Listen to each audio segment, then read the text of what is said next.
Okay తెలుగుకు స్వాగతం. నేను మీ నరేష్.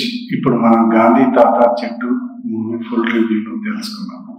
సినిమా ఇండస్ట్రీలో చాలా మంది నటులు వాళ్ళకంటూ ఒక ప్రత్యేకమైన గుర్తింపును సంపాదించుకోవడానికి ప్రయత్నం చేస్తున్నారు. కొంతమంది దర్శకులు డిఫరెంట్ సినిమాలను చేస్తూ ముందుకు సాగుతున్నారు.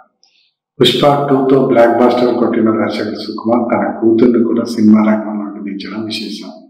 ఆమె పేరు సుకృత వాణి. లీడ్ రోల్లో నటించిన చిత్రమే గాంధీ తాత చెట్టు. ఈ సినిమా తాజాగా విడుదలైంది. మరి ఈ సినిమా ఎలా ఉంది, సగటు ప్రేక్షకులను మెప్పించిందా లేదా అనేది రివ్యూలో తెలుసుకుందాం. కథ ఏంటంటే, ఒక గాంధీ అంటే విపరీతమైన మమకారం ఇష్టం ఉన్న రామచంద్రయ్య తన పాపులారిటీ ఉన్న గాంధీ పేరును తన మనవరాలికి పెడతాడు. తన మనవరాలికి గాంధీవాదాన్ని చిన్నప్పటి నుంచి నూరిపోస్తూ ఉంటాడు. తద్వారా ఆమె కూడా గాంధీవాదాన్ని అనుసరిస్తూ అహింసా మార్గంలో నడుస్తూ ఉంటుంది.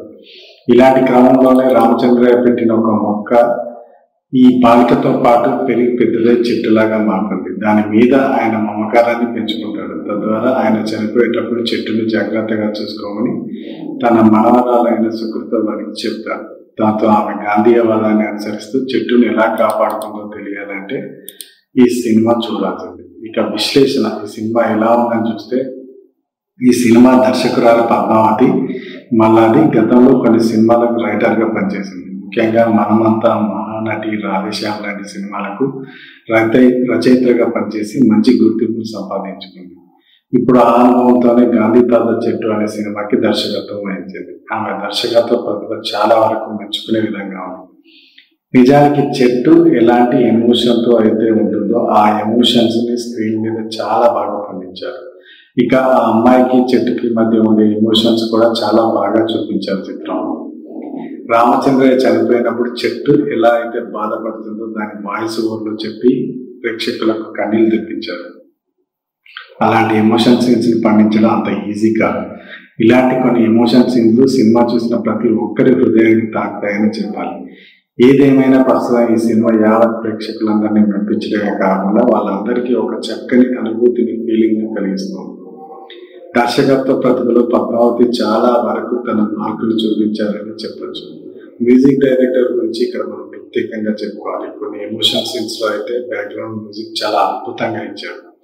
పద్మావతి ఎంచుకున్న పాయింట్ ని ఆయన స్క్రీన్ మీద చాలా బాగా ప్రజెంట్ చేశారు. దానివల్ల ఈ సినిమా ప్రతి ఒక్కరికి కనెక్ట్ అవుతుంది. ఎక్కడా తడబడకుండా ఒక ఫ్లోలో ముందుకు తీసుకెళ్లడం విషయం.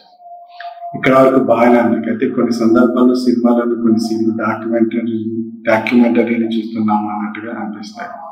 ఎందుకంటే మెలో డ్రామా ఎక్కువడం వల్ల ఈ సినిమా చూసే ప్రేక్షకుడికి అక్కడక్కడ కొంతవరకు నిరాశ చెందే అవకాశాలు ఉంటాయి.